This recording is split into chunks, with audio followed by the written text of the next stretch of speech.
My sweet girl. Good evening, sir. I'm Dr. Reed.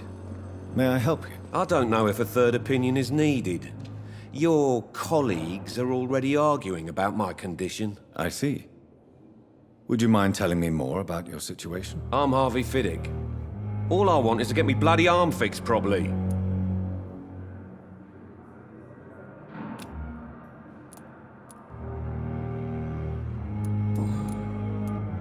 Tell me about yourself, Mr. Fiddick. I'm just a regular guy waiting to get his arm fixed, so I can return to work and to my family. I was more curious about what you were doing before being hospitalized. I'm a carpenter, and a good one too.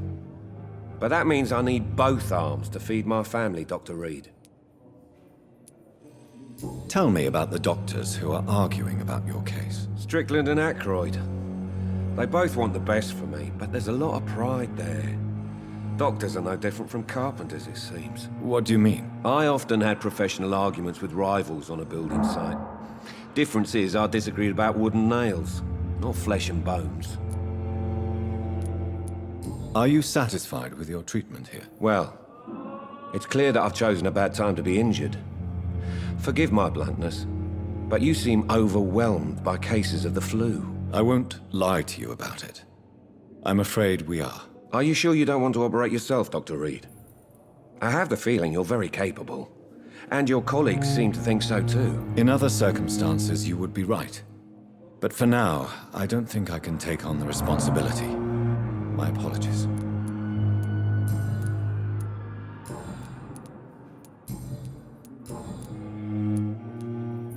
Tell me about your injury, Harvey. Why do you feel so guilty about it? My wife died because of me. And now I may lose everything because I've been careless enough to hurt myself. What an arsehole. How could your job be responsible for your wife's death? I was working a double. She went out to bring me a hot meal and got caught in a German bomb raid. You can't hold yourself responsible for your injury, Mr. Fiddick. Unless you tried to hurt yourself. Of course I didn't hurt myself. But I can't work until my arm is fixed. My children need to eat, Doctor. Tell me more about the death of your wife, Harvey. 1915. I was in the army. Building workshops for the Royal Flying Corps. Helen was happy I wasn't sent to the front. What happened? The Germans sent Zeppelins to bomb the construction site, but they missed their target. My wife was bringing my dinner when the bombs fell. I'm sorry for your loss. So many died during the bombings. I served in France and witnessed the carnage there. I would like to say that she didn't suffer. Truth is, I have no idea. I just know that I'm all that me kids have. Poor little bleeders. How are your children after losing their mother? They were smaller then. The only good thing about this is my Helen didn't bring them with her that night.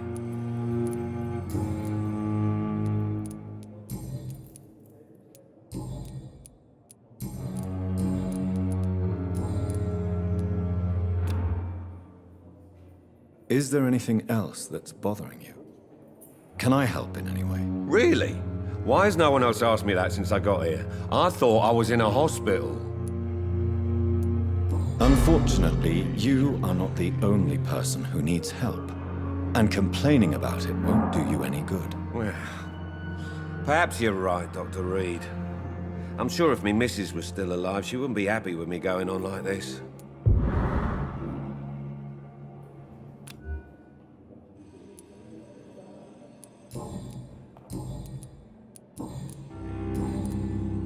Goodbye for now, Mr. Fiddick. You always knew the words to calm the children, Helen. As for me...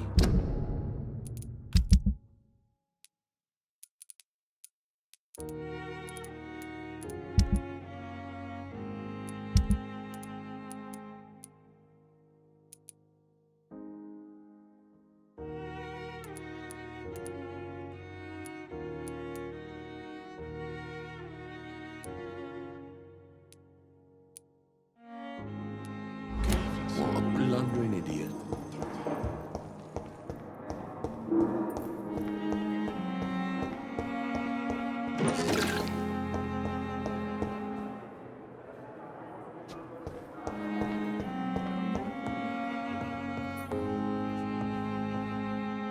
Good evening, Dr. And good evening.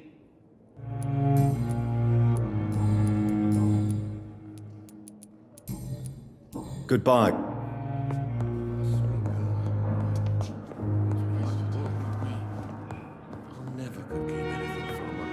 Good evening, sir.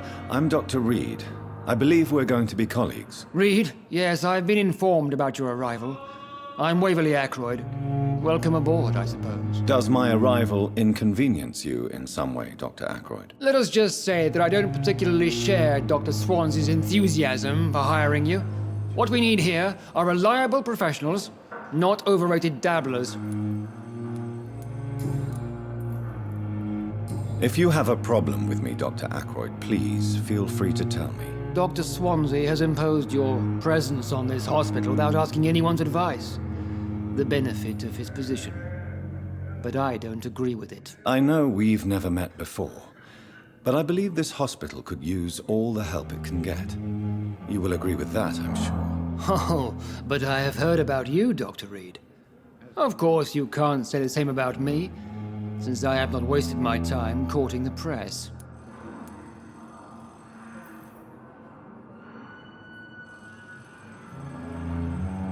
There is no need for such animosity between us.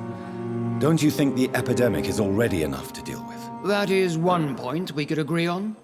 And that is precisely why I want to be sure that you will be of help to this hospital, instead of a burden.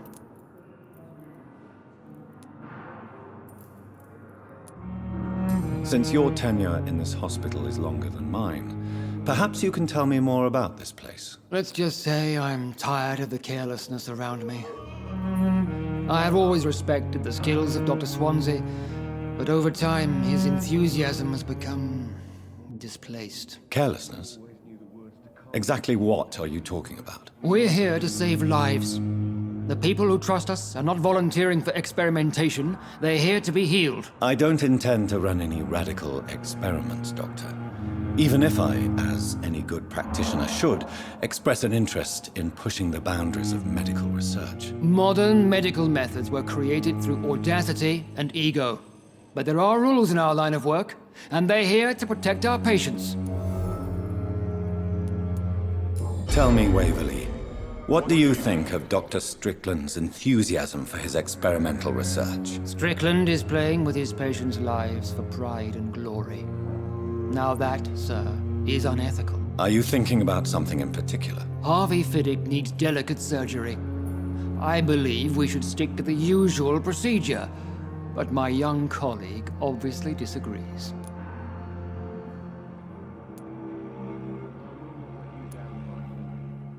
Why do you wish to lead this surgery? I strongly believe that Mr. Fiddick should not be butchered to test an unproven procedure.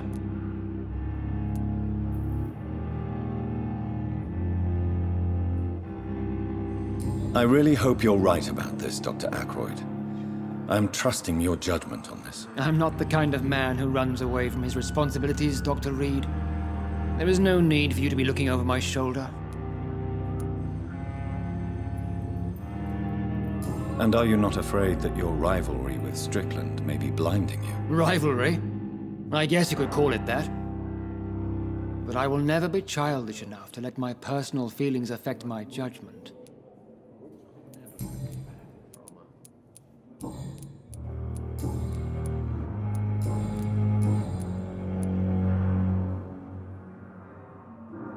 I don't know what you've heard about me, but I have already proved my value as a practitioner. I don't question your skills, Dr. Reed, but your motive.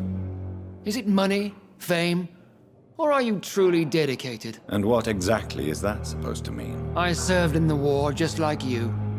But unlike you, I did not use the wounded to play the modern sorcerer. Be careful what you insinuate, Dr. Ackroyd. I only want you to admit you used those men to improve your theories.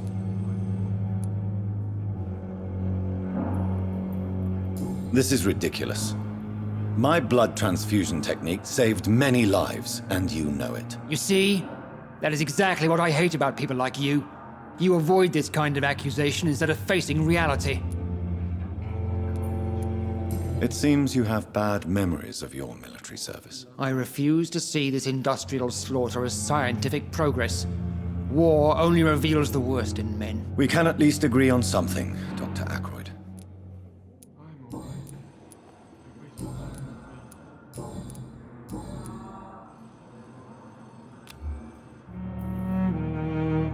Do you need my assistance? Don't be ridiculous. I'm capable of dealing with this myself. I've just not taken the time to do so. Then you are lucky that I have taken the time to do so. Consider it a gesture of solidarity between professionals. I wish this hospital could have received as much attention from you, Dr. Reed. We do not see you in surgery very often.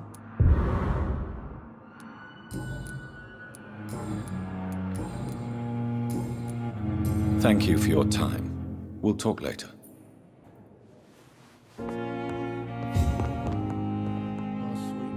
Good evening. And good evening to you.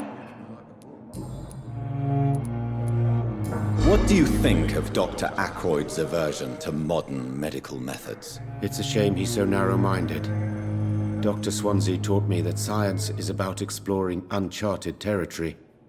I'm convinced that's true. With the influenza and all that's going on, you should put your differences aside, don't you think?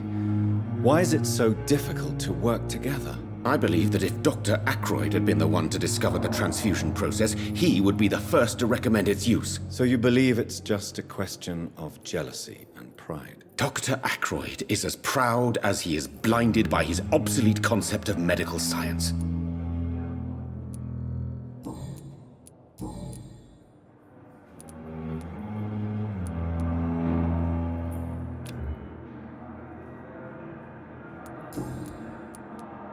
Goodbye. My sweet girl. Good evening. Good evening.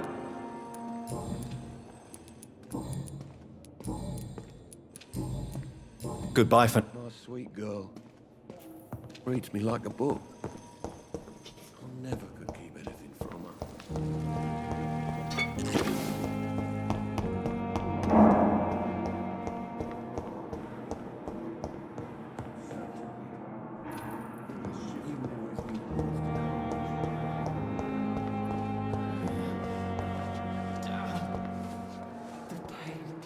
Good evening, nurse. Good evening.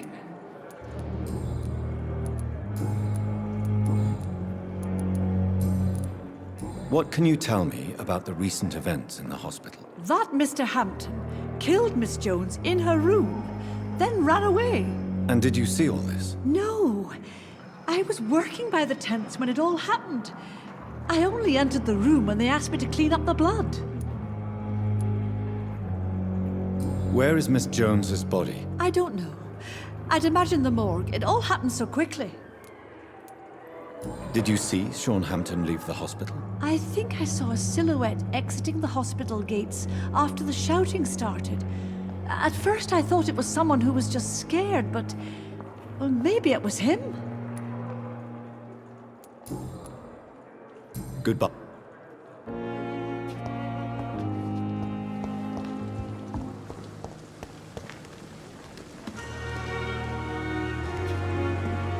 Jonathan, Your kindness. is there anything you require?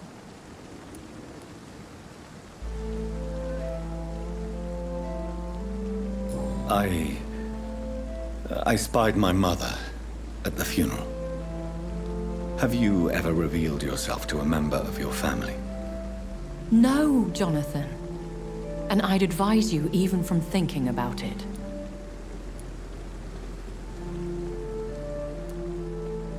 But what if I was close to someone and wished to tell them the truth? Fear, loathing, disgust. And then they will plead to be turned. They will see it as salvation. Then there's the risk of gaining the attention of vampire hunters. Are we then condemned to lie to those we love? We are creatures of deception, my friend. But this is more for their sake than ours. Are we condemned to attend the funerals of all we love? Dying is the final act of life, Jonathan. Present company excluded. Accepted. I don't know what to expect. Am I cursed to an eternity of solitude? With time, we Ekon tend to go into isolation. If we survive long enough, that is. As a practitioner of the medical sciences, I'm prepared for the death of loved ones. But mourning in the shadows, deprived of sharing one's grief. We are no longer a part of the circle of life and death. We are undead, my friend, and so we are outcasts. Good. Another night with the glorious battalion of Pembroke. Good evening. Good evening, Doc.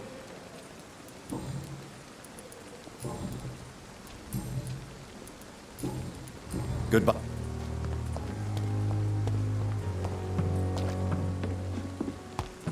Perhaps I should have considered the offer from that Cadogan fellow.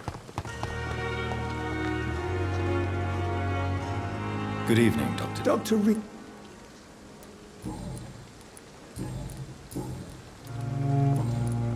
Goodbye. Has lost its effect on me. But the suffering continues. Here again. Good evening, nurse. Good evening, Doctor. I don't think we've been introduced yet. My name is Pippa Hawkins. And I'm Dr. Jonathan Reed.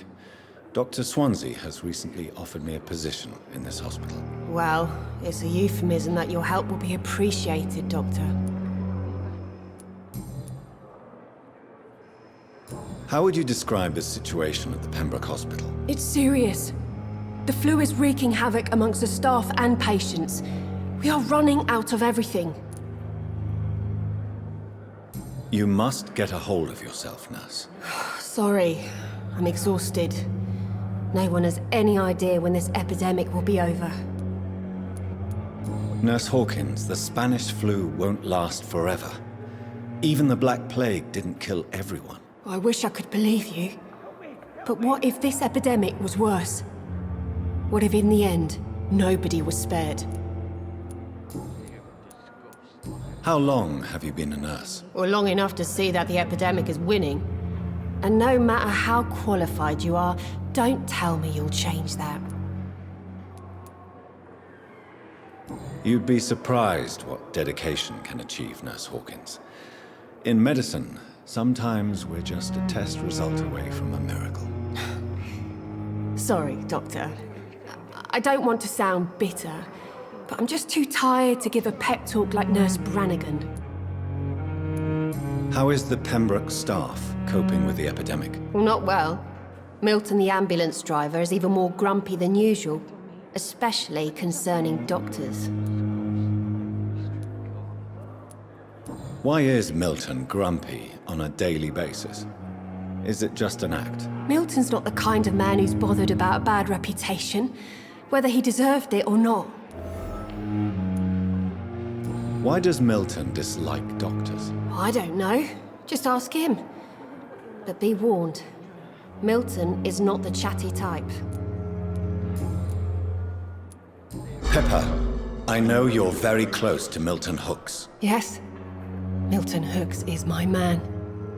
If you want to report me for that, just feel free, Doctor. I have no intention of reporting you, Nurse Hawkins. But are you aware of the risks? The rules say I won't be allowed to work as a nurse anymore. But here at the Pembroke, we break rules all the time. Is he worth the risk? Hey, I'm no perfect woman, and Milton is not the finest bloke, but we do our best to get by. That's all any of us can hope for nowadays.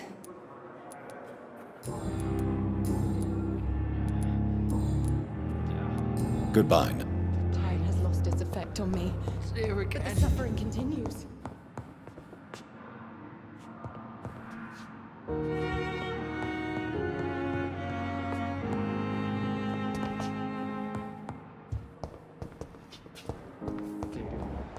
On every street corner, the daily routine.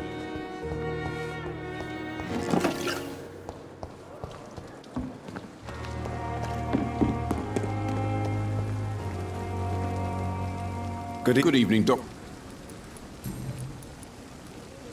Why do you have such a mediocre reputation among your colleagues, Milton? Fuck them. Nobody knows the horrors I've seen since working here. This city was sick long before the epidemic, Dr. Reed. I know it's a difficult task, but correct me if I'm wrong. Is this not the job you are paid to do? I've seen babies left to die while their brothers were properly fed. Underage girls and boys sold to all manner of perverts. I'm sorry, I don't know what to say. Yeah, exactly. We lack words. So excuse me if I don't look on the bright side of life.